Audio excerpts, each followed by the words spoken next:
Hello intelligence, मैं हूं मंतशा खान और आप सभी का स्वागत है माइंड मेकअप में। इस वीडियो से जो हम टॉपिक पढ़ने जा रहे हैं, टॉपिक क्या है हमारा, तो थर्ड सोर्स आर्कियोलॉजी। ठीक है, इसे पढ़ने से पहले हम एक क्विक रिकैप करेंगे। तो पिछले लेक्चर वीडियो में हम क्या पढ़ के आ चुके हैं? पिछले लेक्चर वीडियो में हम लोगों ने समझा मैन्युस्क्रिप्ट और इंस्क्रिप्शन। ठीक है, दो मेजर सोर्स जिसके जरिए हम लोग अपने अतीत के बारे में जान सकते हैं। तो मैन्युस्क्रिप्ट में हम लोगों ने क्या पढ़ा कि जो मैन्युस्क्रिप्ट है उससे हमें पुराने ज़माने के मेडिसिन, साइंस, एपिक्स, पोम्स, ये सारी चीज़ें पता चलती है। वही हम लोगों ने इंस्क्रिप्शन में समझा कि इंस्क्रिप्शन में हमें क्या है, राजा महाराजा की जिंदगी के बारे में पता चलता है। अब यहाँ पर सवाल ये आता है कि भला हमें आम जनताओं के बारे में कैसे पता चलेगा कि आम जनताएं क्या कर रही थी पास्ट में, अतीत में? क्योंकि हमारे लिए जितना ज़्यादा ज़रूरी है एक प्रभावशाली राजा के बारे में पढ़ना, उतना ही ज़्यादा ज़रूरी है कि आम जनताओं के भी बारे में पढ़ें। जो आम जनताएं थी तो वो किस तरह से अपना गुजर बसर कर रही थी, कैसे रह रही थी, सह रही थी, वो सारी की सारी चीज़ें हम लोग समझेंगे। तो तभी क्या होता है ना, जब आम जनताओं के पास्ट के बारे में बात आती है तभी एक इम्पॉर्टेंट रोल प्ले होता है किस सोर्स का, तो आर्कियोलॉजी थर्ड सोर्स का। तो चलिए हम लोग इस लेक्चर वीडियो से आर्कियोलॉजी थर्ड सोर्स को समझते हैं। तो सबसे पहले हम लोग क्या करेंगे, इसके ऑरिजिन को समझेंगे, रूट वर्ड को समझेंगे, फिर डेफिनेशन को समझेंगे। चीज़ें क्लियर हो जाएगी बिल्कुल मैन्युस्क्रिप्ट और इंस्क्रिप्शन के ही तरह। चलिए समझते हैं। तो हमारा ऑरिजिन क्या है? तो जो आर्कियोलॉजी है वो ग्रीक वर्ड से आया है, जिसमें आर्कायोस मतलब होता है एंशियंट, प्राचीन चीज़ें, पुरानी चीज़ें, और लोगोस मतलब होता है ग्रीक में स्टडी, मतलब अध्ययन। तो पुरानी चीज़ों की स्टडी को हम लोग क्या बोलते हैं? आर्कियोलॉजी बोलते हैं। चलिए थोड़ा सा डेफिनेशन पर गौर करते हैं। तो डेफिनेशन क्या कहती है? Definition, the study of objects that were made, used and left behind by the people in the past are called archaeology. तो देखिए आर्कियोलॉजी क्या है, तो कुछ नहीं, आर्कियोलॉजी सिंपल सी चीज़ है। ठीक है, पुराने समय पर जो लोग रहा करते थे, उन्होंने जो सामान बनाया, इस्तेमाल करा, फिर वो इंसान तो चला गया लेकिन उनका सामान रह गया। ठीक है, फॉर एग्जाम्पल मान लीजिए किसी इंसान ने बिल्डिंग बनाया, पास्ट में, अतीत में बिल्डिंग बनाया, उसमें रहा सहा, फिर वो इंसान तो चला गया लेकिन उसका सामान रह गया, तो उन सामानों की स्टडी की जाती है, उसे ही हम आर्कियोलॉजी बोलते हैं। ठीक है, अब सवाल आता है कि भाई आर्कियोलॉजी जो है इनकी स्टडी कौन करता है? ठीक है, पुराने सामानों की स्टडी कौन करता है? तो those who study these objects are called archaeologist. तो वो इंसान जो इन पुराने चीज़ों की स्टडी करता है उन्हें हम बोलते हैं आर्कियोलॉजिस्ट। अब पता है क्या, यहाँ पर बच्चों के मन में सवाल आ रहा होगा कि पुरानी चीज़ों की मदद से हम कैसे आम जनताओं के बारे में पता कर सकते हैं? कौन कौन सी पुरानी चीज़ों की स्टडी करते हैं आर्कियोलॉजिस्ट? चलिए समझते हैं इन चीज़ों को। तो they study the remains of buildings made of stone and brick, paintings and sculpture. अब देखिए जो आर्कियोलॉजिस्ट है ना, वो बिल्डिंग्स की स्टडी करते हैं, इमारतों की स्टडी करते हैं। अब मान लीजिए क्या, चलते चलते क्या है, आर्कियोलॉजिस्ट को एक पुराना सा खंडर दिख गया, पुराना सा घर दिख गया। वो वहाँ जाते हैं और देखते हैं कि भाई जो घर है ना पुराना लग रहा है, वो किस चीज़ का बना हुआ है, क्या ये मिट्टी का बना है, ईंट का बना है, पत्थर का बना है, उस चीज़ को देखते हैं और समझते हैं कि अच्छा पुराने ज़माने में जो आम जनताएँ थी वो ईंट के घर में रहती थी, पत्थरों के घर में रहती थी। फिर क्या करते हैं, उस घर के डिज़ाइन को देखते हैं कि स्ट्रक्चर कैसा है। ठीक है, समझते हैं कि हाँ भाई जो आम जनताएं होती थी ना वो इस प्रकार के घरों में रहा करती थी, ऐसे ऐसे डिजाइन आम जनताओं के घर में हुआ करते थे, ऐसे लोग घर बनाया करते थे। ये चीजें क्या करते हैं, वो एक बिल्डिंग की मदद से समझ जाते हैं। आगे समझते हैं हम लोग। तो बिल्डिंग के अलावा क्या लिखा हुआ हमारा, तो पेंटिंग्स। अब मान लीजिए क्या कि चलते चलते क्या है ना कि आर्कियोलॉजिस्ट को गुफा में कोई पेंटिंग दिख गई। ठीक है, गुफा में वो गए, गुफा में उन्हें कोई पेंटिंग दिख गई। जब वो पेंटिंग को देखते हैं ना, तो पेंटिंग में क्या बनी हुई है भाई, तो शिकार करता हुआ इंसान बना हुआ है। तो उससे देखकर वो समझते हैं कि अच्छा भाई पुराने टाइम पर क्या ना शिकार भी हुआ करता होगा। ठीक है। और भी चीज़ें वो समझते हैं, जैसे कि मान लीजिए पेंटिंग में क्या बना हुआ है, हथियार बने हुए हैं, तो वो समझते हैं कि अच्छा पुराने टाइम पर लोग शिकार को मारने के लिए हथियार का भी इस्तेमाल करते थे, तलवार भाला इन चीज़ों का इस्तेमाल करते थे। फिर वो समझते हैं कि अगर मान लीजिए जानवर भी बने हुए उसमें, तो समझ में आता है कि अच्छा इन जानवरों का लोग शिकार क्या करते होंगे। तो इस तरह से पेंटिंग के जरिए क्या करते हैं आर्कियोलॉजिस्ट, हमारे आम जनताओं के बारे में बहुत कुछ पता करते हैं। तीसरा क्या है हमारा, तो स्कल्पचर। अब मूर्तियों के चलते भी, मूर्तियों के जरिए भी आर्कियोलॉजिस्ट क्या है, आम जनताओं के बारे में पता करते हैं। अब मान लीजिए क्या, वही वाली बात की चलते चलते क्या मिल गई, एक मूर्ति मिल गई।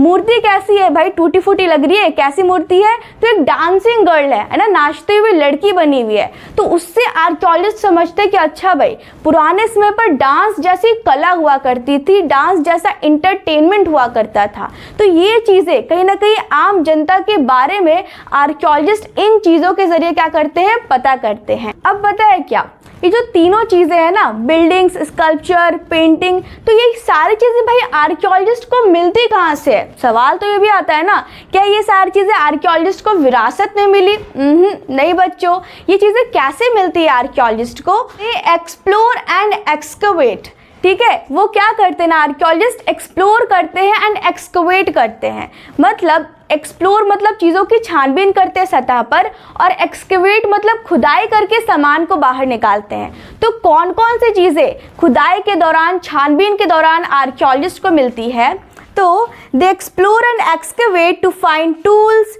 Weapons, pots, pans, ornaments and coins, ठीक है। तो यहाँ पर क्या है भाई, औजार, हथियार, मटके, बर्तन, ज्वेलरी, है ना, गहने और सिक्के। तो ये सारी की सारी चीज़ें क्या है, खुदाई के दौरान, छानबीन के दौरान आर्कियोलॉजिस्ट को मिलती है।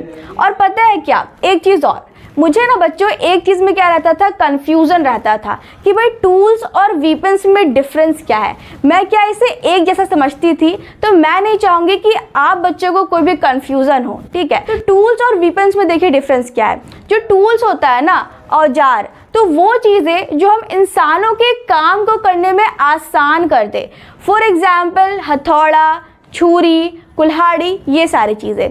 दूसरी तरफ वीपन्स क्या होते हैं, तो हथियार होते हैं, है ना, वो चीज़ें जिससे किसी जानवर को या किसी चीज़ को मारने में काम आए। फॉर एग्जाम्पल आपका छुरा हो गया, आपका भाला हो गया, तो ये सारी चीज़ें, ठीक है। तो आर्कियोलॉजिस्ट क्या है, औजार की, हथियार की स्टडी करते हैं, ढूंढते हैं उसे, फिर ज्वेलरी की स्टडी करते हैं, कॉइन्स की स्टडी करते हैं, मटके की, बर्तन की, तो इन सारी चीज़ों की क्या करते हैं आर्कियोलॉजिस्ट, स्टडी करते हैं।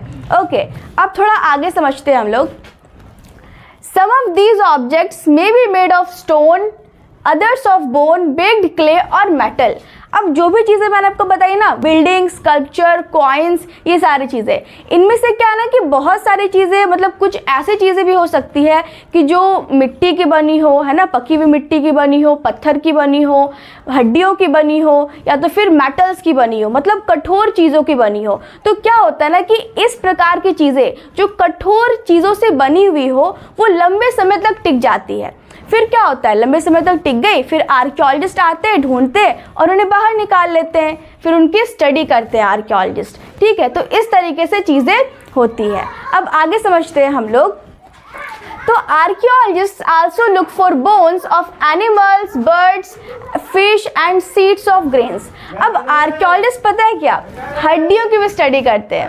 अब आप बच्चे सोच रहे होंगे कि हड्डियों की स्टडी क्यों करते हैं आर्कियोलॉजिस्ट। यहाँ तक तो चीज़ें समझ में आ रही थी कि हाँ भाई खुदाई कर रहे हैं, छानबीन कर रहे हैं, फिर चीज़ों को बाहर निकाल करके उसकी स्टडी कर रहे हैं, लेकिन हड्डियों की स्टडी क्यों करते थे आर्कियोलॉजिस्ट। तो किन की हड्डियाँ, तो एनिमल्स, जानवरों की, पंछियों की और मछलियों की हड्डियों को वो स्टडी करते थे।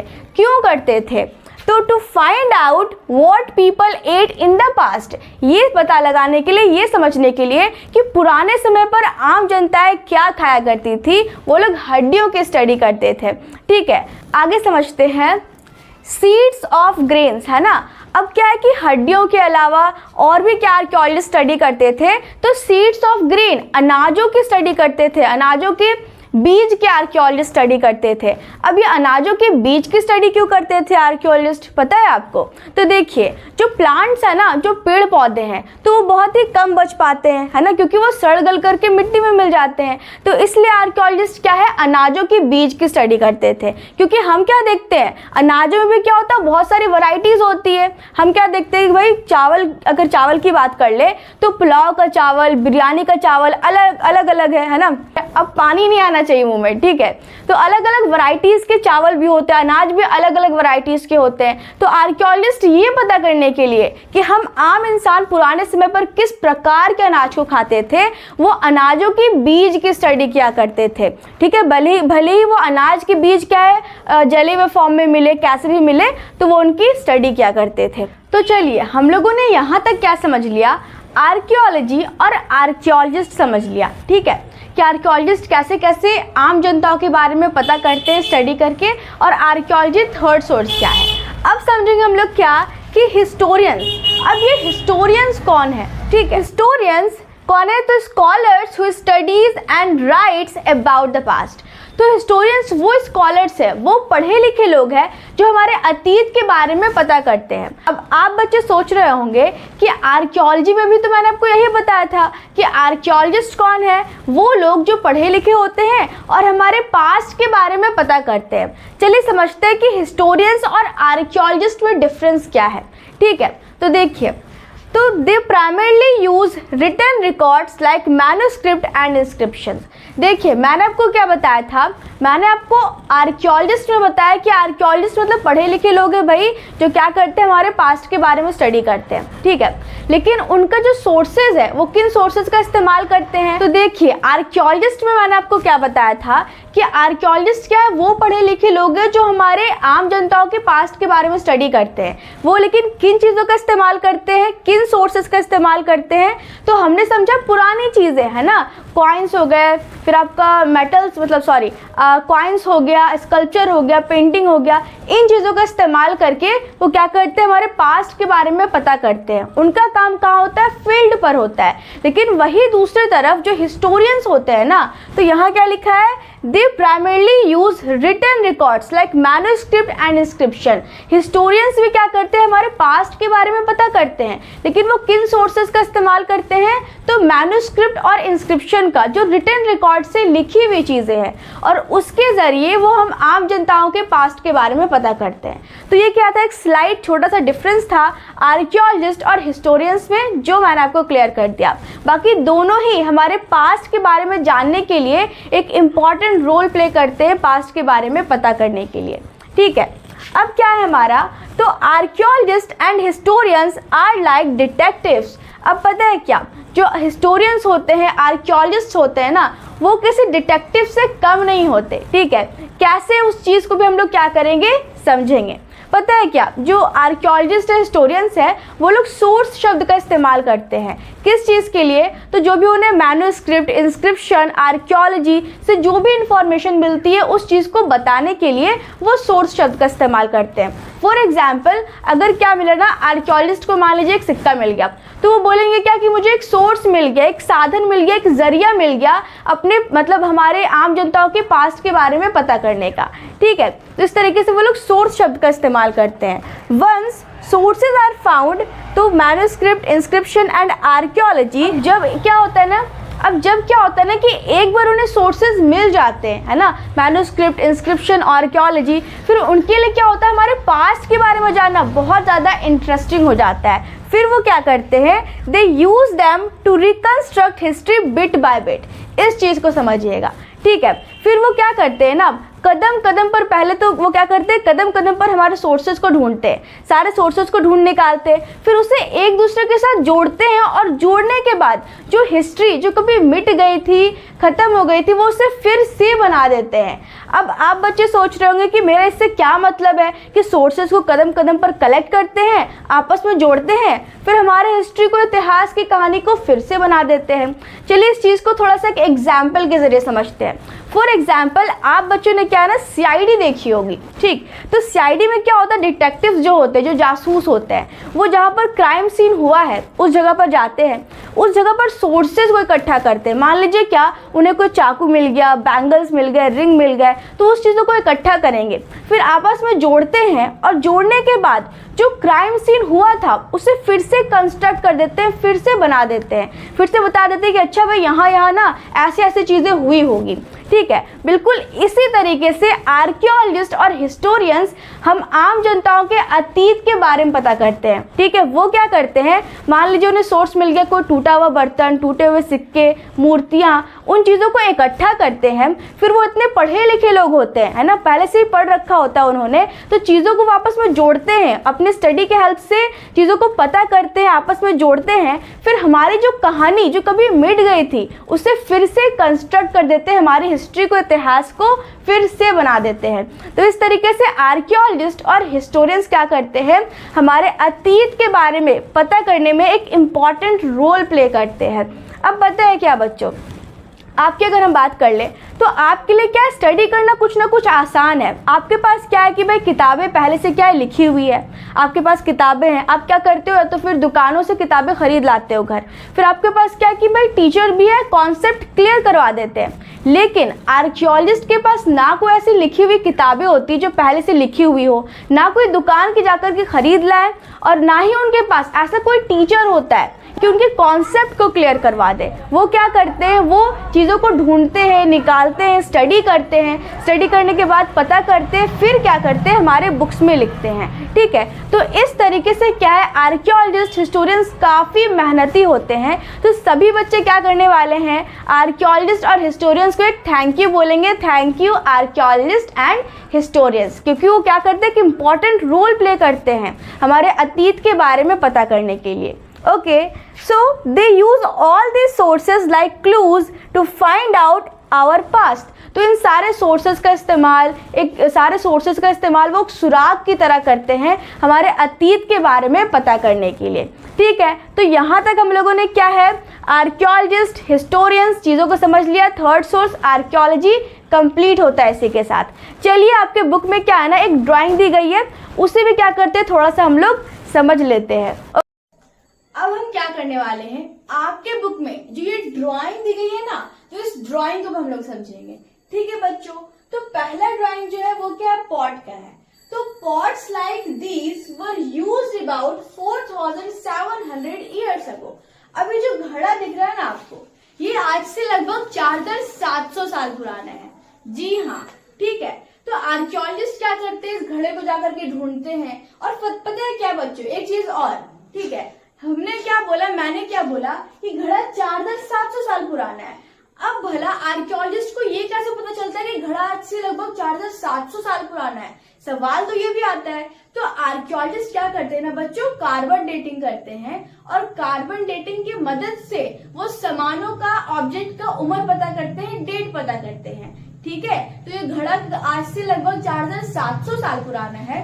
फिर वो घड़े को ढूंढते हैं, ढूंढने के बाद क्या करते हैं, इसकी स्टडी करते हैं। ठीक है, देखते हैं कि भाई घड़ा किस चीज का बना हुआ है, समझते हैं कि घड़े में लोग क्या क्या रखते होंगे। ठीक है, पानी स्टोर करते होंगे, अनाज स्टोर करते होंगे। फिर क्या, इसकी जो पेंटिंग है, अब पेंटिंग को भी देखकर वो बहुत कुछ पता लगाते हैं। ठीक है, पेंटिंग को देखकर उन्हें समझ में आता है कि अच्छा, पुराने समय पर लोग क्या थे भाई, आर्टिस्ट भी थे, कलाकार भी थे, और भी बहुत कुछ वो पेंटिंग को देखकर समझते हैं।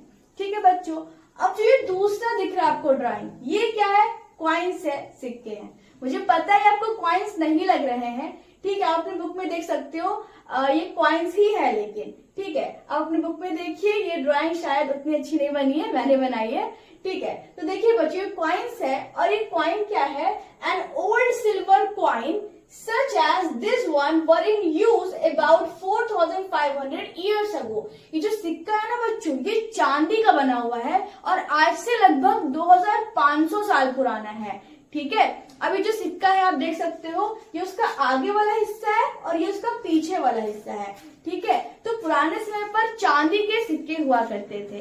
वैसे आप बच्चे जो है कमेंट सेक्शन में मुझे क्या बताएंगे, 3 अंतर बताएंगे कि अभी के सिक्कों में और पुराने समय के सिक्कों में क्या अंतर है, विदाउट चीटिंग। ठीक है, चीटिंग नहीं करना है आपको। मैं क्या करूंगी, अभी आपको आंसर दूंगी, लेकिन उससे पहले मैं चेक करना चाहती हूँ कि आप बच्चे अपने ब्रेन का कितना इस्तेमाल कर सकते हो। ठीक है, तो चलिए समझते हैं कि आज के सिक्कों में और पुराने समय के सिक्कों में क्या डिफरेंस है।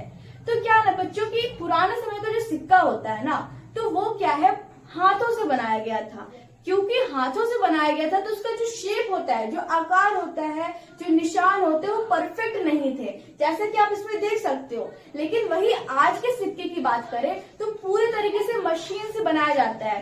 ठीक है, तो जिससे क्या होता है, पूरा परफेक्ट गोल शेप होता है, मार्किंग निशान वगैरह अच्छे होते हैं। ठीक है, तो ये हो गया पहला डिफरेंस। दूसरा डिफरेंस ये है कि जो आज का सिक्का होता है ना, तो वो क्या होता है कि दूसरे मेटल का बना होता है, इलेक्ट्रिक। जो पुराने जमाने का जो सिक्का होता है ना, वो चांदी का बना हुआ है। ठीक, ये चांदी का बना हुआ है, लेकिन क्योंकि चांदी उस वक्त सस्ती थी, लेकिन अभी क्या है, चांदी महंगी हो गई है, तो अभी दूसरे मेटल के सिक्के बनाए जाते हैं। फॉर एग्जाम्पल क्या, एल्यूमिनियम, ब्रोंज, निकल, इन चीजों के सिक्के बनाए जाते हैं। ये दूसरा अंतर हो गया। तीसरा अंतर ये है ड्राइंग्स में। ठीक है, पुराने समय के जो ड्राइंग्स हुआ करता था कॉइन्स में, वो कैसा होता था बच्चों, उसमें जानवर बने होते थे या तो फिर राजा महाराजा की तस्वीर बनी होती थी। लेकिन अभी के कॉइन्स में क्या होता है, अभी के सिक्कों में क्या होता है, नेशनल सिंबल, ठीक है, राष्ट्र प्रतीक बना होता है। आप बच्चों ने देखा होगा कॉइन के पीछे क्या होता है, अशोकन पिलर होता है, जिसे बोलते हैं ना भारत या पैसा।